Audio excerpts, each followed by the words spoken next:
یہ پیغمبر جو ہم وقتاً فوقتاً بھیجتے رہے ہیں، ان میں سے ہم نے بعض کو بعض پر فضیلت دی ہے۔ بعض ایسے ہیں جن سے اللہ نے گفتگو کی، اور بعض کے دوسرے امور میں مرتبے بلند کیے۔ اور عیسیٰ ابن مریم کو ہم نے کھلی ہوئی نشانیاں عطا کی اور روح القدس سے ان کو مدد دی۔ اور اگر اللہ چاہتا تو ان سے پچھلے لوگ اپنے پاس کھلی نشانیاں آنے کے بعد آپس میں نہ لڑتے، لیکن انہوں نے اختلاف کیا تو ان میں سے بعض تو ایمان لے آئے اور بعض کافر ہی رہے۔ اور اگر اللہ چاہتا تو یہ لوگ باہم جنگ و قتال نہ کرتے، لیکن اللہ جو چاہتا ہے کرتا ہے۔ اے ایمان والو، جو مال ہم نے تم کو دیا ہے اس میں سے اس دن کے آنے سے پہلے پہلے خرچ کر لو جس میں نہ اعمال کا سودا ہو اور نہ دوستی اور سفارش ہو سکے، اور کفر کرنے والے لوگ ظالم ہیں۔ اللہ وہ معبود برحق ہے کہ اس کے سوا کوئی عبادت کے لائق نہیں، زندہ ہے، سب کو تھامنے والا، اسے نہ اونگ آتی ہے نہ نیند۔ جو کچھ آسمانوں میں اور جو کچھ زمین میں ہے سب اسی کا ہے۔ کون ہے کہ اس کی اجازت کے بغیر اس سے کسی کی سفارش کر سکے؟ جو کچھ لوگوں کے روبرو ہو رہا ہے اور جو کچھ ان کے پیچھے ہو چکا ہے اسے سب معلوم ہے، اور لوگ اس کی معلومات میں سے کسی چیز پر دسترس حاصل نہیں کر سکتے۔ ہاں، جس قدر وہ چاہتا ہے اسی قدر معلوم کرا دیتا ہے۔ اس کی بادشاہی اور علم آسمان اور زمین سب پر حاوی ہے، اور اسے ان کی حفاظت کچھ بھی دشوار نہیں۔ وہ بڑا عالی رتبہ ہے، جلیل القدر ہے۔ دین اسلام میں کوئی زبردستی نہیں ہے، ہدایت صاف طور پر ظاہر اور گمراہی سے الگ ہو چکی ہے۔ تو جو شخص بتوں سے اعتقاد نہ رکھے اور اللہ پر ایمان لائے، اس نے ایسی مضبوط رسی ہاتھ میں پکڑ لی ہے جو کبھی ٹوٹنے والی نہیں، اور اللہ سب کچھ سنتا ہے، سب کچھ جانتا ہے۔ جو لوگ ایمان لائے ہیں ان کا دوست اللہ ہے کہ اندھیرے سے نکال کر روشنی میں لے جاتا ہے، اور جو کافر ہیں ان کے دوست شیطان ہیں کہ ان کو روشنی سے نکال کر اندھیرے میں لے جاتے ہیں۔ یہی لوگ اہل دوزخ ہیں کہ اس میں ہمیشہ رہیں گے۔ بھلا تم نے اس شخص کو نہیں دیکھا جو اس غرور کے سبب سے کہ اللہ نے اس کو سلطنت بخشی تھی، ابراہیم سے اپنے پروردگار کے بارے میں جھگڑنے لگا؟ جب ابراہیم نے کہا میرا پروردگار تو وہ ہے جو زندگی دیتا ہے اور موت دیتا ہے، وہ بولا کہ زندگی اور موت تو میں بھی دے سکتا ہوں۔ ابراہیم نے کہا کہ اللہ تو سورج کو مشرق سے نکالتا ہے، آپ اسے مغرب سے نکال دیجئے۔ یہ سن کر وہ کافر ہکا بکا رہ گیا، اور اللہ بے انصافوں کو ہدایت نہیں دیا کرتا۔ یا اسی طرح اس شخص کو نہیں دیکھا جس کا ایک بستی پر جو اپنی چھتوں پر گری پڑی تھی گزر ہوا، تو اس نے کہا کہ اللہ اس کے باشندوں کو مرنے کے بعد کیوں کر زندہ کرے گا؟ تو اللہ نے اس کی روح قبض کر لی اور 100 برس تک اس کو مردہ رکھا۔ پھر اس کو جلا اٹھایا اور پوچھا تم کتنا عرصہ مرے پڑے رہے ہو؟ اس نے جواب دیا کہ 1 دن یا اس سے بھی کم۔ اللہ نے فرمایا نہیں، بلکہ 100 برس مرے رہے ہو، اور اپنے کھانے پینے کی چیزوں کو دیکھو کہ اتنی مدت میں مطلق سڑی بسی نہیں، اور اپنے گدھے کو بھی دیکھو جو مرا پڑا ہے۔ غرض ان باتوں سے یہ ہے کہ ہم تم کو لوگوں کے لیے اپنی قدرت کی نشانی بنائیں۔ اور ہاں، گدھے کی ہڈیوں کو دیکھو کہ ہم ان کو کس طرح جوڑے دیتے اور ان پر کس طرح گوشت پوست چڑھائے دیتے ہیں۔ جب یہ واقعات اس کے مشاہدے میں آئے تو بول اٹھا کہ میں یقین کرتا ہوں کہ اللہ ہر چیز پر قادر ہے۔ اور جب ابراہیم نے اللہ سے عرض کیا کہ اے پروردگار مجھے دکھا کہ تو مردوں کو کیوں کر زندہ کرے گا، اللہ نے فرمایا کیا تم نے اس بات کا یقین نہیں کیا؟ انہوں نے کہا کیوں نہیں، لیکن میں دیکھنا اس لیے چاہتا ہوں کہ میرا دل اطمینان کامل حاصل کر لے۔ فرمایا کہ 4 پرندے لے لو، پھر ان کو اپنے سے ہلا لو اور ان کے ٹکڑے ٹکڑے کر دو، پھر ان کا ایک ایک ٹکڑا ہر ایک پہاڑ پر رکھ دو، پھر ان کو بلاؤ تو وہ تمہارے پاس دوڑتے چلے آئیں گے، اور جان رکھو کہ اللہ غالب ہے، صاحب حکمت ہے۔ جو لوگ اپنا مال اللہ کی راہ میں خرچ کرتے ہیں ان کے مال کی مثال اس دانے کی سی ہے جس سے 7 بالیں اگیں اور ہر ایک بال میں 100 دانے ہوں، اور اللہ جس کے اجر کو چاہتا ہے اور زیادہ کرتا ہے، اور اللہ کشائش والا ہے، سب کچھ جاننے والا ہے۔ جو لوگ اپنا مال اللہ کے راستے میں صرف کرتے ہیں پھر اس کے بعد نہ اس خرچ کا کسی پر احسان رکھتے ہیں اور نہ کسی کو تکلیف دیتے ہیں، ان کا صلہ ان کے پروردگار کے پاس تیار ہے، اور قیامت کے روز نہ ان کو کچھ خوف ہوگا اور نہ وہ غمگین ہوں گے۔ جس خیرات کے دینے کے بعد لینے والے کو ایذا دی جائے اس سے تو نرم بات کہہ دینی اور درگزر کرنا بہتر ہے، اور اللہ بے نیاز ہے، بردبار ہے۔ مومنوں، اپنے صدقات و خیرات احسان رکھنے اور ایذا دینے سے اس شخص کی طرح برباد نہ کر دینا جو لوگوں کو دکھاوے کے لیے مال خرچ کرتا ہے اور اللہ اور روز آخر پر ایمان نہیں رکھتا، تو اس کے مال کی مثال اس چٹان کی سی ہے جس پر تھوڑی سی مٹی پڑی ہو اور اس پر زور کا مے برس کر اسے صاف کر ڈالے۔ اسی طرح یہ ریاکار لوگ اپنے اعمال کا کچھ بھی صلہ حاصل نہیں کر سکیں گے، اور اللہ ایسے ناشکروں کو ہدایت نہیں دیا کرتا۔ اور جو لوگ اللہ کی خوشنودی حاصل کرنے کے لیے اور خلوص نیت سے اپنا مال خرچ کرتے ہیں، ان کی مثال ایک باغ کی سی ہے جو اونچی جگہ پر واقع ہو، جب اس پر زور کا مے پڑے تو دگنا پھل لائے، پھر اگر مے نہ بھی پڑے تو خیر پھوار ہی صحیح، اور اللہ تمہارے کاموں کو دیکھ رہا ہے۔ بھلا تم میں کوئی یہ چاہتا ہے کہ اس کا کھجوروں اور انگوروں کا باغ ہو جس میں نہریں بہ رہی ہوں اور اس میں اس کے لیے ہر قسم کے میوے موجود ہوں اور اسے بڑھاپا آ پکڑے اور اس کے ننھے ننھے بچے بھی ہوں، تو ناگہاں اس باغ پر آگ کا بھرا ہوا بگولا چلے، پس وہ جل جائے۔ اس طرح اللہ تم سے اپنی آیتیں کھول کھول کر بیان فرماتا ہے تاکہ تم سوچو اور سمجھو۔ مومنو، جو پاکیزہ اور عمدہ مال تم کماتے ہو اور جو چیزیں ہم تمہارے لیے زمین سے نکالتے ہیں ان میں سے اللہ کی راہ میں بھی خرچ کرو، اور بری اور ناپاک چیزیں دینے کا قصد نہ کرنا کہ اگر وہ چیزیں تمہیں دی جائیں تو بجز اس کے کہ لیتے وقت آنکھیں بند کر لو ان کو کبھی نہ لو، اور جان رکھو کہ اللہ بے نیاز ہے، خوبیوں والا ہے۔ شیطان تمہیں تنگ دستی کا خوف دلاتا اور بے حیائی کے کام کرنے کو کہتا ہے، اور اللہ تم سے اپنی بخشش اور رحمت کا وعدہ کرتا ہے، اور اللہ کشائش والا ہے، سب کچھ جاننے والا ہے۔ وہ جس کو چاہتا ہے دانائی بخشتا ہے، اور جس کو دانائی ملی بے شک اس کو بڑی نعمت ملی۔ اور نصیحت تو وہی لوگ قبول کرتے ہیں جو عقل مند ہیں، اور تم اللہ کی راہ میں جس طرح کا خرچ کرو یا کوئی نذر مانو اللہ اس کو جانتا ہے، اور ظالموں کا کوئی مددگار نہ ہوگا۔ اگر تم خیرات ظاہر کر کے دو تو وہ بھی خوب ہے، اور اگر پوشیدہ دو اور دو بھی ضرورت مندوں کو تو یہ تمہارے لیے بہتر ہے، اور اس طرح کا دینا تمہارے گناہوں کو بھی دور کرے گا، اور اللہ کو تمہارے سب کاموں کی خبر ہے۔ اے نبی صلی اللہ علیہ وآلہ وسلم، تم ان لوگوں کی ہدایت کے ذمہ دار نہیں ہو، بلکہ اللہ ہی جس کو چاہتا ہے ہدایت بخشتا ہے۔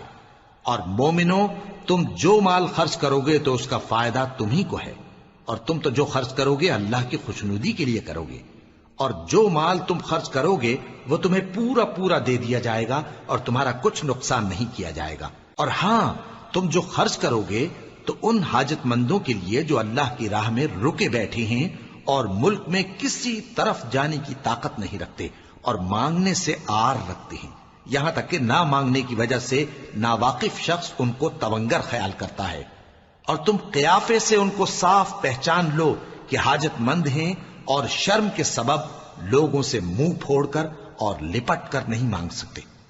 اور تم جو مال خرچ کرو گے کچھ شک نہیں کہ اللہ اس کو جانتا ہے۔ جو لوگ اپنا مال رات اور دن اور پوشیدہ اور ظاہر اللہ کی راہ میں خرچ کرتے رہتے ہیں، ان کا صلہ ان کے پروردگار کے پاس ہے، اور ان کو قیامت کے دن نہ کسی طرح کا خوف ہوگا اور نہ غم۔ جو لوگ سود کھاتے ہیں وہ قبروں سے اس طرح حواس باختہ اٹھیں گے جیسے کسی کو جن نے لپٹ کر دیوانہ بنا دیا ہو، یہ اس لیے کہ وہ کہتے ہیں کہ سودا بیچنا بھی تو نفع کے لحاظ سے ویسا ہی ہے جیسے سود لینا، حالانکہ سودے کو اللہ نے حلال کیا ہے اور سود کو حرام۔ تو جس شخص کے پاس اللہ کی نصیحت پہنچی اور وہ سود لینے سے باز آ گیا تو جو پہلے ہو چکا وہ اس کا، اور قیامت میں اس کا معاملہ اللہ کے سپرد، اور جو پھر لینے لگا تو ایسے لوگ دوزخی ہیں کہ ہمیشہ دوزخ میں جلتے رہیں گے۔ اللہ سود کو نابود یعنی بے برکت کرتا اور خیرات کی برکت کو بڑھاتا ہے، اور اللہ کسی ناشکر گناہگار کو دوست نہیں رکھتا۔ جو لوگ ایمان لائے اور نیک عمل کرتے اور نماز پڑھتے اور زکوٰۃ دیتے رہے، ان کو ان کے کاموں کا صلہ اللہ کے ہاں ملے گا، اور قیامت کے دن ان کو نہ کچھ خوف ہوگا اور نہ وہ غمناک ہوں گے۔ مومنو، اللہ سے ڈرو، اور اگر ایمان رکھتے ہو تو جتنا سود باقی رہ گیا ہے اس کو چھوڑ دو، پھر اگر ایسا نہ کرو گے تو تم اللہ اور اس کے رسول کی طرف سے اعلان جنگ سن لو، اور اگر توبہ کر لو گے اور سود چھوڑ دو گے تو تم کو اپنی اصل رقم لینے کا حق ہے، جس میں نہ اوروں کا نقصان اور نہ تمہارا نقصان۔ اور اگر قرض لینے والا تنگ دست ہو تو اسے کشائش کے حاصل ہونے تک مہلت دو، اور اگر زر قرض بخش دو تو وہ تمہارے لیے زیادہ اچھا ہے، بشرطے کہ سمجھو۔ اور اس دن سے ڈرو جبکہ تم اللہ کے حضور میں لوٹ کر جاؤ گے، اور ہر شخص اپنے اعمال کا پورا پورا بدلہ پائے گا اور کسی کو کچھ نقصان نہ ہوگا۔ مومنو، جب تم آپس میں کسی میعاد معین کے لیے قرض کا معاملہ کرنے لگو تو اس کو لکھ لیا کرو، اور لکھنے والا تم میں کسی کا نقصان نہ کرے بلکہ انصاف سے لکھے۔ نیز لکھنے والا جیسا اللہ نے اسے سکھایا ہے لکھنے سے انکار بھی نہ کرے اور دستاویز لکھ دے، اور جو شخص قرض لے وہی دستاویز کا مضمون بول کر لکھوائے، اور اللہ سے کہ اس کا مالک ہے خوف کرے، اور زر قرض میں سے کچھ کم نہ لکھوائے۔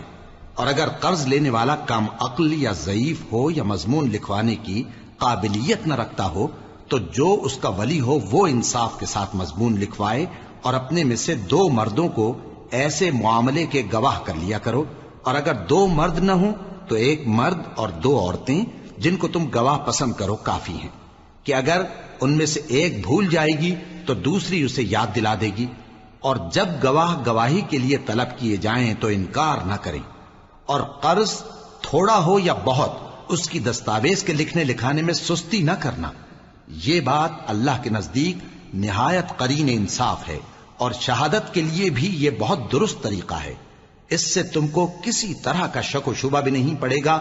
ہاں، اگر سودا دست بدست ہو جو تم آپس میں لیتے دیتے ہو تو اگر ایسے معاملے کے دستاویز نہ لکھو تو تم پر کچھ گناہ نہیں۔ اور جب خرید و فروخت کیا کرو، مثلا زمین جائیداد کی، تو بھی گواہ کر لیا کرو، اور کاتب دستاویز اور گواہ معاملہ کرنے والوں کا کسی طرح کا نقصان نہ کریں۔ اگر تم لوگ ایسا کرو تو یہ تمہارے لیے گناہ کی بات ہے، اور اللہ سے ڈرو اور دیکھو کہ وہ تم کو کیسی مفید باتیں سکھاتا ہے، اور اللہ ہر چیز سے واقف ہے۔ اور اگر تم سفر پر ہو اور دستاویز لکھنے والا نہ مل سکے تو کوئی چیز رہن با قبضہ رکھ کر قرض لے لو، اور اگر تم میں سے کوئی دوسرے کو امین سمجھے یعنی رہن کے بغیر قرض دے دے تو امانت دار کو چاہیے کہ صاحب امانت کی امانت ادا کر دے، اور اللہ سے جو اس کا پروردگار ہے ڈرے، اور دیکھنا شہادت کو مت چھپانا، جو اس کو چھپائے گا وہ دل کا گناہگار ہوگا۔ اور اللہ تمہارے سب کاموں سے واقف ہے، جو کچھ آسمانوں میں اور جو کچھ زمین میں ہے سب اللہ ہی کا ہے۔ تم اپنے دلوں کی بات کو ظاہر کرو گے تو اور چھپاؤ گے تو اللہ تم سے اس کا حساب لے گا، پھر وہ جسے چاہے مغفرت کرے اور جسے چاہے عذاب دے، اور اللہ ہر چیز پر قادر ہے۔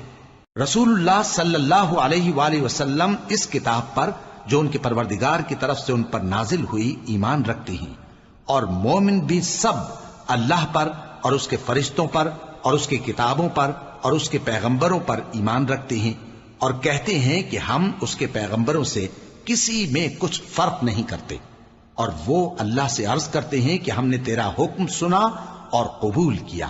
اے پروردگار، ہم تیری بخشش مانگتے ہیں اور تیری ہی طرف لوٹ کر جانا ہے۔ اللہ کسی شخص کو اس کی طاقت سے زیادہ کا ذمہ دار نہیں بناتا۔ اچھے کام کرے گا تو اس کو ان کا فائدہ ملے گا، برے کرے گا تو اسے ان کا نقصان پہنچے گا۔ اے پروردگار، اگر ہم سے بھول یا چوک ہو گئی ہو تو ہم سے مواخذہ نہ کیجو۔ اے پروردگار، ہم پر ایسا بوجھ نہ ڈالیو جیسا تو نے ہم سے پہلے لوگوں پر ڈالا تھا۔ اے پروردگار، جتنا بوجھ اٹھانے کی ہم میں طاقت نہیں اتنا بوجھ ہم پر نہ رکھیو، اور اے پروردگار ہمارے گناہوں سے درگزر کر اور ہمیں بخش دے اور ہم پر رحم فرما، تو ہی ہمارا مددگار ہے، سو ہم کو کافروں پر غالب کر۔ شروع اللہ کا نام لے کر جو بڑا مہربان نہایت رحم والا ہے۔ الف لام میم۔ اللہ جو معبود برحق ہے، اس کے سوا کوئی عبادت کے لائق نہیں، زندہ ہے سب کو تھامنے والا۔ اس نے اے نبی تم پر سچی کتاب نازل کی جو پہلی آسمانی کتابوں کی تصدیق کرتی ہے، اور اسی نے تورات اور انجیل نازل کی تھی۔ یہ 2 کتابیں اس نے پہلے نازل کی تھیں لوگوں کی ہدایت کے لیے، اور پھر قرآن جو حق اور باطل کو الگ الگ کر دینے والا ہے نازل کیا۔ جو لوگ اللہ کی آیتوں کا انکار کرتے ہیں ان کو سخت عذاب ہوگا، اور اللہ زبردست ہے، بدلہ لینے والا ہے۔ اللہ ایسا خبیر و بصیر ہے کہ کوئی چیز اس سے پوشیدہ نہیں، نہ زمین میں اور نہ آسمان میں۔ وہی تو ہے جو ماں کے پیٹ میں جیسی چاہتا ہے تمہاری صورتیں بناتا ہے، اس غالب حکمت والے کے سوا کوئی عبادت کے لائق نہیں۔ اے پیغمبر، وہی تو ہے جس نے تم پر یہ کتاب نازل کی جس کی بعض آیتیں محکم ہیں اور وہی اصل کتاب ہیں، اور بعض دوسری متشابہ ہیں۔ تو جن لوگوں کے دلوں میں کجی ہے وہ متشابہات کا اتباع کرتے ہیں تاکہ فتنہ برپا کریں اور مراد اصلی کا پتہ لگائیں، حالانکہ مراد اصلی اللہ کے سوا کوئی نہیں جانتا۔ اور جو لوگ علم میں گہری نظر رکھتے ہیں وہ یہ کہتے ہیں کہ ہم ان پر ایمان لائے، یہ سب آیات ہمارے پروردگار کی طرف سے ہیں، اور نصیحت تو عقل مند ہی قبول کرتے ہیں۔ اے پروردگار، جب تو نے ہمیں ہدایت بخشی ہے تو اس کے بعد ہمارے دلوں میں کجی نہ پیدا کر دیجو، اور ہمیں اپنے ہاتھ سے رحمت عطا فرما، تو بڑا عطا فرمانے والا ہے۔ اے پروردگار، تو اس روز جس کے آنے میں کچھ بھی شک نہیں سب لوگوں کو اپنے حضور میں جمع کر لے گا، بے شک اللہ خلاف وعدہ نہیں کرتا۔ جو لوگ کافر ہوئے اس دن نہ تو ان کا مال ہی اللہ کے عذاب سے ان کو بچا سکے گا اور نہ ان کی اولاد ہی کچھ کام آئے گی، اور یہ لوگ آتش جہنم کا ایندھن ہوں گے۔ ان کا حال بھی فرعونیوں اور ان سے پہلے لوگوں کا سا ہوگا جنہوں نے ہماری آیتوں کی تکذیب کی تھی، تو اللہ نے ان کو ان کے گناہوں کے سبب عذاب میں پکڑ لیا تھا، اور اللہ سخت عذاب کرنے والا ہے۔ اے پیغمبر، کافروں سے کہہ دو کہ تم دنیا میں بھی عنقریب مغلوب ہو جاؤ گے اور آخرت میں جہنم کی طرف اکٹھا کیے جاؤ گے، اور وہ بری جگہ ہے۔ تمہارے لیے دو گروہوں میں جو جنگ بدر کے دن آپس میں بھیڑ گئے قدرت الہی کی عظیم الشان نشانی تھی۔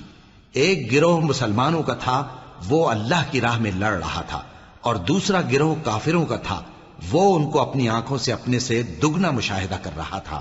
اور اللہ اپنی نصرت سے جس کو چاہتا ہے مدد دیتا ہے۔ جو اہل بصارت ہیں ان کے لیے اس واقعے میں بڑی عبرت ہے۔ لوگوں کو ان کی خواہشوں کی چیزیں یعنی عورتیں اور بیٹے اور سونے اور چاندی کے بڑے بڑے ڈھیر اور نشان لگے ہوئے گھوڑے اور مویشی اور کھیتی بڑی زینت دار معلوم ہوتی ہیں، مگر یہ سب دنیا ہی کی زندگی کے سامان ہیں، اور اللہ کے پاس بہت اچھا ٹھکانہ ہے۔ اے پیغمبر، ان سے کہو کہ بھلا میں تم کو ایسی چیز بتاؤں جو ان چیزوں سے کہیں اچھی ہو؟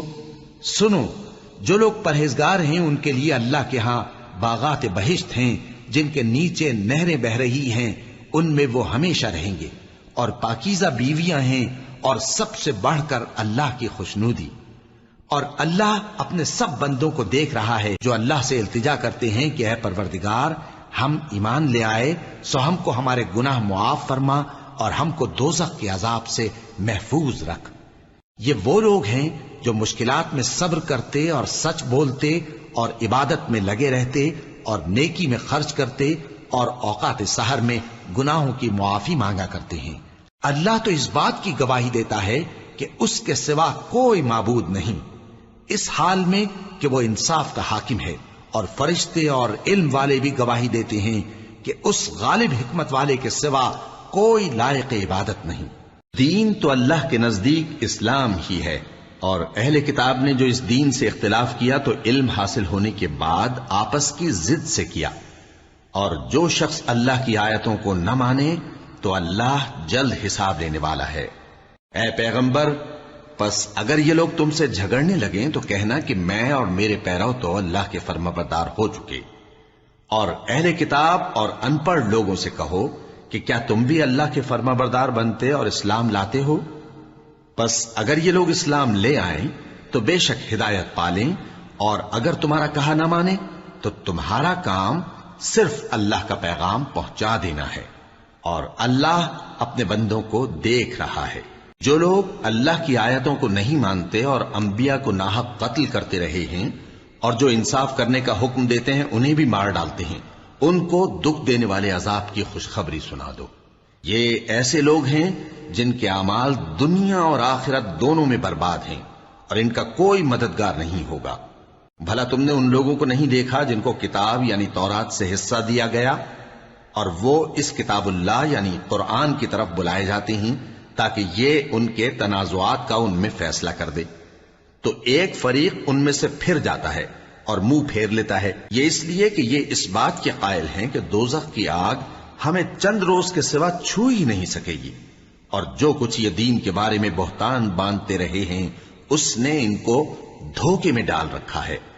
تو اس وقت کیا حال ہوگا جب ہم ان کو جمع کریں گے، یعنی اس روز جس کے آنے میں کچھ بھی شک نہیں، اور ہر نفس اپنے اعمال کا پورا پورا بدلہ پائے گا اور ان پر ظلم نہیں کیا جائے گا۔ کہو کہ اے اللہ، اے بادشاہی کے مالک، تو جس کو چاہے بادشاہی بخشے اور جس سے چاہے بادشاہی چھین لے، اور جس کو چاہے عزت دے اور جسے چاہے ذلیل کرے۔ ہر طرح کی بھلائی تیرے ہی ہاتھ ہے اور بے شک تو ہر چیز پر قادر ہے۔ تو ہی رات کو دن میں داخل کرتا اور تو ہی دن کو رات میں داخل کرتا ہے، تو ہی بے جان سے جاندار پیدا کرتا ہے اور تو ہی جاندار سے بے جان پیدا کرتا ہے، اور تو ہی جس کو چاہتا ہے بے حساب رزق بخشتا ہے۔ مومنوں کو چاہیے کہ مومنوں کے سوا کافروں کو دوست نہ بنائیں، اور جو ایسا کرے گا اس سے اللہ کا کچھ عہد نہیں۔ ہاں، اگر اس طریق سے تم ان کے شر سے بچاؤ کی صورت پیدا کرو تو مذائقہ نہیں۔ اور اللہ تم کو اپنے غضب سے ڈراتا ہے اور اللہ ہی کی طرف تم کو لوٹ کر جانا ہے۔ اے پیغمبر، لوگوں سے کہہ دو کہ کوئی بات تم اپنے دلوں میں مخفی رکھو یا اسے ظاہر کرو، اللہ اس کو جانتا ہے، اور جو کچھ آسمانوں میں اور جو کچھ زمین میں ہے اس کو سب کی خبر ہے، اور وہ ہر چیز پر قادر ہے۔ جس دن ہر شخص اپنی کی ہوئی نیکی کو موجود پا لے گا اور اپنی برائی کو بھی دیکھ لے گا تو آرزو کرے گا کہ اے کاش اس میں اور اس برائی میں دور کی مسافت ہو جاتی، اور اللہ تم کو اپنے غضب سے ڈراتا ہے اور اللہ اپنے بندوں پر نہایت مہربان ہے۔ اے پیغمبر، لوگوں سے کہہ دو کہ اگر تم اللہ کو دوست رکھتے ہو تو میری پیروی کرو، اللہ بھی تمہیں دوست رکھے گا اور تمہارے گناہ معاف کر دے گا، اور اللہ بخشنے والا ہے، مہربان ہے۔ کہہ دو کہ اللہ اور اس کے رسول کا حکم مانو، پس اگر وہ نہ مانے تو اللہ بھی کافروں کو دوست نہیں رکھتا۔ اللہ نے آدم اور نوح اور خاندان ابراہیم اور خاندان عمران کو تمام جہان کے لوگوں میں سے منتخب فرمایا تھا، ان میں سے بعض کی اولاد تھے، اور اللہ سننے والا ہے، جاننے والا ہے۔ وہ وقت یاد کرنے کے لائق ہے جب عمران کی بیوی نے کہا کہ اے پروردگار، جو بچہ میرے پیٹ میں ہے میں اس کو تیری نظر کرتی ہوں، اسے دنیا کے کاموں سے آزاد رکھوں گی، تو اسے میری طرف سے قبول فرما، تو سننے والا ہے، جاننے والا ہے۔ پھر جب ان کے ہاں بچہ پیدا ہوا تو کہنے لگی کہ پروردگار، میرے تو لڑکی ہوئی ہے، جبکہ اللہ خوب جانتا تھا جو ان کے ہاں ولادت ہوئی تھی، اور نہ ہوتا لڑکا مانند اس لڑکی کے۔ اور کہنے لگی میں نے اس کا نام مریم رکھا ہے، اور میں اس کو اور اس کی اولاد کو شیطان مردود سے تیری پناہ میں دیتی ہوں۔ تو اس کے پروردگار نے اس کو پسندیدگی کے ساتھ قبول فرمایا اور اسے اچھی طرح پرورش کیا، اور زکریا کو اس کا کفیل بنایا۔ زکریا جب کبھی عبادت گاہ میں اس کے پاس جاتے تو اس کے پاس کھانا پاتے۔ یہ کیفیت دیکھ کر ایک دن مریم سے پوچھنے لگے کہ مریم، یہ کھانا تمہارے پاس کہاں سے آتا ہے؟ وہ بولی کہ اللہ کے ہاں سے آتا ہے، بے شک اللہ جسے چاہتا ہے بے حساب رزق دیتا ہے۔ اس وقت زکریا نے اپنے پروردگار کو پکارا، عرض کی کہ پروردگار، مجھے اپنی طرف سے اولاد صالح عطا فرما، تو بے شک دعا سننے والا ہے۔ چنانچہ وہ ابھی عبادت گاہ میں کھڑے نماز ہی پڑھ رہے تھے کہ فرشتوں نے آواز دی کہ زکریا، اللہ تمہیں یحییٰ کی بشارت دیتا ہے، جو کلمۃ اللہ یعنی عیسیٰ کی تصدیق کریں گے اور سردار ہوں گے اور عورتوں سے رغبت نہ رکھنے والے اور ایک پیغمبر یعنی نیکوکاروں میں ہوں گے۔ زکریا نے کہا، اے پروردگار، میرے ہاں لڑکا کیوں کر پیدا ہوگا کہ میں تو بڈھا ہو گیا ہوں اور میری بیوی بانجھ ہے؟ فرمایا اسی طرح اللہ جو چاہتا ہے کرتا ہے۔ زکریا نے کہا کہ پروردگار، میرے لیے کوئی نشانی مقرر فرما دے۔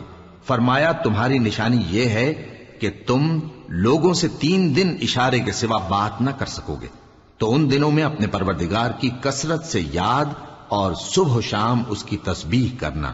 اور جب فرشتوں نے مریم سے کہا کہ مریم، اللہ نے تم کو برگزیدہ کیا ہے اور تمہیں پاک بنایا ہے اور دنیا جہان کی عورتوں میں سے تم کو منتخب کیا ہے، اے مریم اپنے پروردگار کی فرما برداری کرنا اور سجدہ کرنا اور رکوع کرنے والوں کے ساتھ رکوع کرنا۔ اے نبی، یہ باتیں اخبار غیب میں سے ہیں جو ہم تمہارے پاس بھیجتے ہیں۔ اور جب وہ لوگ اپنے قلم بطور قرعہ ڈال رہے تھے کہ مریم کا کفیل کون بنے تو تم ان کے پاس نہیں تھے، اور نہ اس وقت ہی ان کے پاس تھے جب وہ آپس میں جھگڑ رہے تھے۔ وہ وقت بھی یاد کرنے کے لائق ہے جب فرشتوں نے مریم سے کہا کہ مریم، اللہ تم کو اپنی طرف سے ایک کلمے کی بشارت دیتا ہے جس کا نام مسیح اور مشہور عیسیٰ ابن مریم ہوگا، اور جو دنیا اور آخرت میں آبرو مند اور مقربین میں سے ہوگا، اور ماں کی گود میں اور بڑی عمر کا ہو کر دونوں حالتوں میں لوگوں سے یکساں گفتگو کرے گا اور نیکوکاروں میں ہوگا۔ مریم نے کہا کہ پروردگار، میرے ہاں بچہ کیوں کر ہوگا کہ کسی انسان نے مجھے ہاتھ تک تو لگایا نہیں۔ فرمایا کہ اللہ اسی طرح جو چاہتا ہے پیدا کرتا ہے، جب وہ کوئی کام کرنا چاہتا ہے تو ارشاد فرما دیتا ہے کہ ہو جا تو وہ ہو جاتا ہے۔ اور وہ اسے کتاب و حکمت اور تورات اور انجیل کا علم عطا کرے گا، اور عیسیٰ بنی اسرائیل کی طرف پیغمبر ہو کر جائیں گے اور کہیں گے کہ میں تمہارے پاس تمہارے پروردگار کی طرف سے نشانی لے کر آیا ہوں، وہ یہ کہ تمہارے سامنے مٹی سے پرندے کی صورت بناتا ہوں، پھر اس میں پھونک مارتا ہوں تو وہ اللہ کے حکم سے سچ مچ پرندہ ہو جاتا ہے، اور پیدائشی اندھے اور ابرص کو تندرست کر دیتا ہوں، اور اللہ کے حکم سے مردوں کو زندہ کر دیتا ہوں، اور جو کچھ تم کھا کر آتے ہو اور جو اپنے گھروں میں جمع کر رکھتے ہو سب تم کو بتا دیتا ہوں۔ اگر تم صاحب ایمان ہو تو ان باتوں میں تمہارے لیے نشانی ہے، اور مجھ سے پہلے جو تورات نازل ہوئی تھی اس کی تصدیق بھی کرتا ہوں، اور میں اس لیے بھی آیا ہوں کہ بعض چیزیں جو تم پر حرام تھیں ان کو تمہارے لیے حلال کر دوں، اور میں تو تمہارے پروردگار کی طرف سے نشانی لے کر آیا ہوں۔ تو اللہ سے ڈرو اور میرا کہا مانو، کچھ شک نہیں کہ اللہ ہی میرا اور تمہارا پروردگار ہے، تو اسی کی عبادت کرو، یہی سیدھا رستہ ہے۔ پھر جب عیسیٰ نے ان کی طرف سے انکار و نافرمانی ہی دیکھی تو کہنے لگے کہ کوئی ہے جو اللہ کا طرفدار اور میرا مددگار ہو؟ حواری بولے کہ ہم اللہ کے طرفدار اور آپ کے مددگار ہیں، ہم اللہ پر ایمان لائے اور آپ گواہ رہے کہ ہم فرمانبردار ہیں۔ اے پروردگار، جو کتاب تو نے نازل فرمائی ہے ہم اس پر ایمان لے آئے اور تیرے پیغمبر کے متبع ہو چکے، تو ہم کو ماننے والوں میں لکھ رکھ۔ اور وہ یعنی یہود قتل عیسیٰ کے بارے میں ایک چال چلے، اور اللہ نے بھی عیسیٰ کو بچانے کے لیے تدبیر کی، اور اللہ بہترین تدبیر کرنے والا ہے۔ اس وقت اللہ نے فرمایا کہ عیسیٰ، میں تمہاری دنیا میں رہنے کی مدت پوری کر کے تم کو اپنی طرف اٹھا لوں گا اور تمہیں کافروں کی صحبت سے پاک کر دوں گا، اور جو لوگ تمہاری پیروی کریں گے ان کو کافروں پر قیامت تک فائق و غالب رکھوں گا۔ پھر تم سب میرے پاس لوٹ کر آؤ گے تو جن باتوں میں تم اختلاف کرتے رہے اس دن تم میں ان کا فیصلہ کر دوں گا۔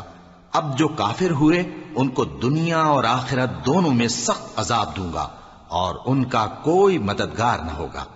اور جو لوگ ایمان لائے اور عمل نیک کرتے رہے ان کو اللہ پورا پورا صلہ دے گا، اور اللہ ظالموں کو دوست نہیں رکھتا۔ اے نبی، یہ ہم تم کو اللہ کی آیتیں اور حکمت بھری نصیحتیں پڑھ پڑھ کر سناتے ہیں۔ عیسیٰ کا حال اللہ کے نزدیک آدم کا سا ہے کہ اس نے پہلے مٹی سے ان کو بنایا، پھر فرمایا کہ باشعور انسان ہو جا، تو وہ ویسے ہی ہو گئے۔ یہ بات تمہارے پروردگار کی طرف سے حق ہے، تو تم ہرگز شک کرنے والوں میں نہ ہونا۔ پھر اگر یہ لوگ عیسیٰ کے بارے میں تم سے جھگڑا کریں اس کے بعد کہ تم کو حقیقت معلوم ہو ہی چکی ہے، تو ان سے کہنا کہ آؤ ہم اپنے بیٹوں اور بیٹیوں کو بلائیں، تم اپنے بیٹوں اور بیٹیوں کو بلاؤ، اور ہم خود بھی آئیں اور تم خود بھی آؤ، پھر دونوں فریق اللہ سے دعا و التجا کریں، اس طرح جھوٹوں پر اللہ کی لعنت بھیجیں۔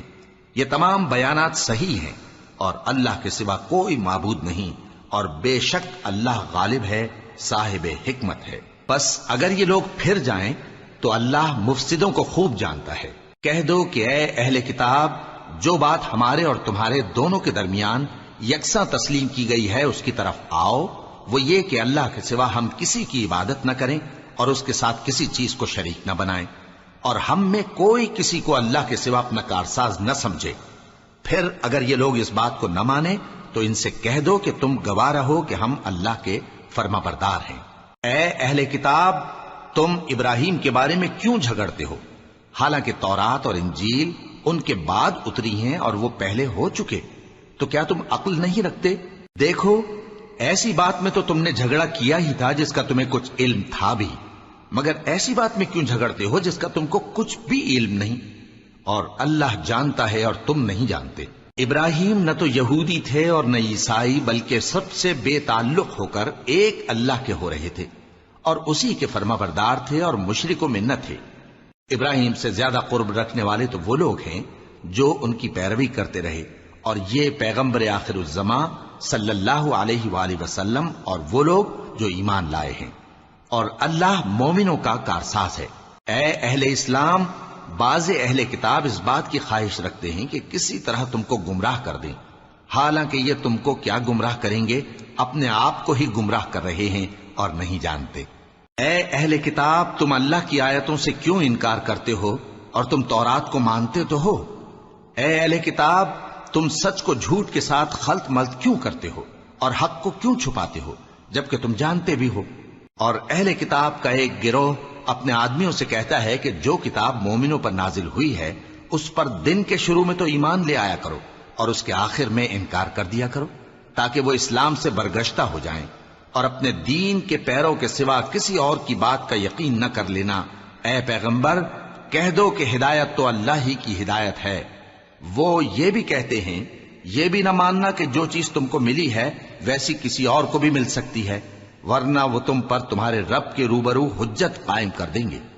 اے پیغمبر، کہہ دو کہ بزرگی اللہ ہی کے ہاتھ میں ہے، وہ جسے چاہتا ہے دیتا ہے، اور اللہ کشائش والا ہے، علم والا ہے۔ وہ اپنی رحمت سے جس کو چاہتا ہے خاص کر لیتا ہے، اور اللہ بڑے فضل کا مالک ہے۔ اور اہل کتاب میں سے کوئی تو ایسا ہے کہ اگر تم اس کے پاس دیناروں کا ڈھیر امانت رکھ دو تو تم کو فوراً واپس دے دے، اور کوئی اس طرح کا ہے کہ اگر اس کے پاس ایک دینار بھی امانت رکھو تو جب تک اس کے سر پر ہر وقت کھڑے نہ رہو تمہیں دے ہی نہیں۔ یہ اس لیے کہ وہ کہتے ہیں کہ امیوں کے بارے میں ہم سے مواخذہ نہیں ہوگا۔ یہ اللہ پر محض جھوٹ بولتے ہیں اور اس بات کو جانتے بھی ہیں۔ ہاں، کیوں نہیں؟ جو شخص اپنے اقرار کو پورا کرے اور پرہیزگار بنا رہے تو اللہ بھی پرہیزگاروں کو دوست رکھتا ہے۔ جو لوگ اللہ کے اقراروں اور اپنی قسموں کو بیچ ڈالتے ہیں اور ان کے عوض تھوڑی سی قیمت حاصل کرتے ہیں، ان کا آخرت میں کچھ حصہ نہیں۔ ان سے اللہ نہ تو کلام کرے گا اور نہ قیامت کے روز ان کی طرف دیکھے گا، اور نہ ان کو پاک کرے گا، اور ان کو دکھ دینے والا عذاب ہوگا۔ اور ان اہل کتاب میں بعض ایسے ہیں کہ کتاب یعنی تورات کو زبان مروڑ مروڑ کر پڑھتے ہیں تاکہ تم سمجھو کہ جو کچھ وہ پڑھتے ہیں کتاب میں سے ہے، حالانکہ وہ کتاب میں سے نہیں ہوتا، اور کہتے ہیں کہ وہ اللہ کی طرف سے نازل ہوا ہے، حالانکہ وہ اللہ کی طرف سے نہیں ہوتا، اور اللہ پر جھوٹ بولتے ہیں اور یہ بات جانتے بھی ہیں۔ کسی آدمی کو شایع نہیں کہ اللہ اسے کتاب اور حکومت اور نبوت عطا فرمائے پھر وہ لوگوں سے کہے کہ اللہ کو چھوڑ کر میرے بندے ہو جاؤ، بلکہ اس کو یہ کہنا چاہیے کہ اے اہل کتاب، تم ربانی ہو جاؤ، کیونکہ تم کتاب کی تعلیم بھی دیتے ہو اور کیونکہ پڑھتے پڑھاتے رہتے ہو۔ اور اس کو یہ بھی نہیں کہنا چاہیے کہ تم فرشتوں اور پیغمبروں کو معبود بنا لو۔ بھلا جب تم مسلمان ہو چکے تو کیا وہ تمہیں کافر ہونے کو کہے گا؟ اور جب اللہ نے پیغمبروں سے عہد لیا کہ جب میں تم کو کتاب اور دانائی عطا کروں پھر تمہارے پاس کوئی پیغمبر آئے جو تمہاری کتاب کی تصدیق کرے تو تمہیں ضرور اس پر ایمان لانا ہوگا اور ضرور اس کی مدد کرنی ہوگی۔ اور عہد لینے کے بعد پوچھا کہ بھلا تم نے اقرار کیا اور اس اقرار پر میرا ذمہ لیا، یعنی مجھے ضامن ٹھہرایا؟ انہوں نے کہا ہاں، ہم نے اقرار کیا۔ فرمایا کہ تم اس عہد و پیمان کے گواہ رہو اور میں بھی تمہارے ساتھ گواہ ہوں۔ اب جو لوگ اس کے بعد پھر جائیں تو وہی بد کردار ہیں۔ پھر کیا یہ کافر اللہ کے دین کے سوا کسی اور دین کے طالب ہیں؟ حالانکہ سب اہل آسمان و زمین خوشی یا ناخوشی سے اللہ کے فرما بردار ہیں اور اسی کی طرف لوٹ کر جانے والے ہیں۔ کہو کہ ہم اللہ پر ایمان لائے اور جو کتاب ہم پر نازل ہوئی اور جو صحیف ابراہیم اور اسماعیل اور اسحاق اور یعقوب اور ان کی اولاد پر اترے، اور جو کتابیں موسیٰ اور عیسیٰ اور دوسرے انبیاء کو پروردگار کی طرف سے ملیں، سب پر ایمان لائے۔ ہم ان پیغمبروں میں سے کسی میں کچھ فرق نہیں کرتے، اور ہم اسی اللہ کے فرما بردار ہیں۔ اور جو شخص اسلام کے سوا کسی اور دین کا طالب ہوگا وہ اس سے ہرگز قبول نہیں کیا جائے گا، اور ایسا شخص آخرت میں نقصان اٹھانے والوں میں ہوگا۔ اللہ ایسے لوگوں کو کیوں کر ہدایت دے جو ایمان لانے کے بعد کافر ہو گئے اور پہلے اس بات کی گواہی دے چکے کہ یہ پیغمبر برحق ہے اور ان کے پاس دلائل بھی آ گئے، اور اللہ بے انصافوں کو ہدایت نہیں دیتا۔ ان لوگوں کی سزا یہ ہے کہ ان پر اللہ کی اور فرشتوں کی اور انسانوں کی سب کی لعنت ہے، ہمیشہ اس لعنت میں گرفتار رہیں گے۔ ان سے نہ تو عذاب ہلکا کیا جائے گا اور نہ انہیں مہلت دی جائے گی۔ ہاں، جنہوں نے اس کے بعد توبہ کی اور اپنی حالت درست کر لی تو اللہ بخشنے والا مہربان ہے۔ جو لوگ ایمان لانے کے بعد کافر ہو گئے پھر کفر میں بڑھتے گئے، ایسوں کی توبہ ہرگز قبول نہیں ہوگی اور یہ لوگ گمراہ ہیں۔ جو لوگ کافر ہوئے اور کفر ہی کی حالت میں مر گئے، وہ اگر نجات حاصل کرنی چاہیں اور بدلے میں زمین بھر سونا دیں تو ہرگز قبول نہیں کیا جائے گا۔ ان لوگوں کو دکھ دینے والا عذاب ہوگا اور ان کا کوئی مددگار نہیں ہوگا۔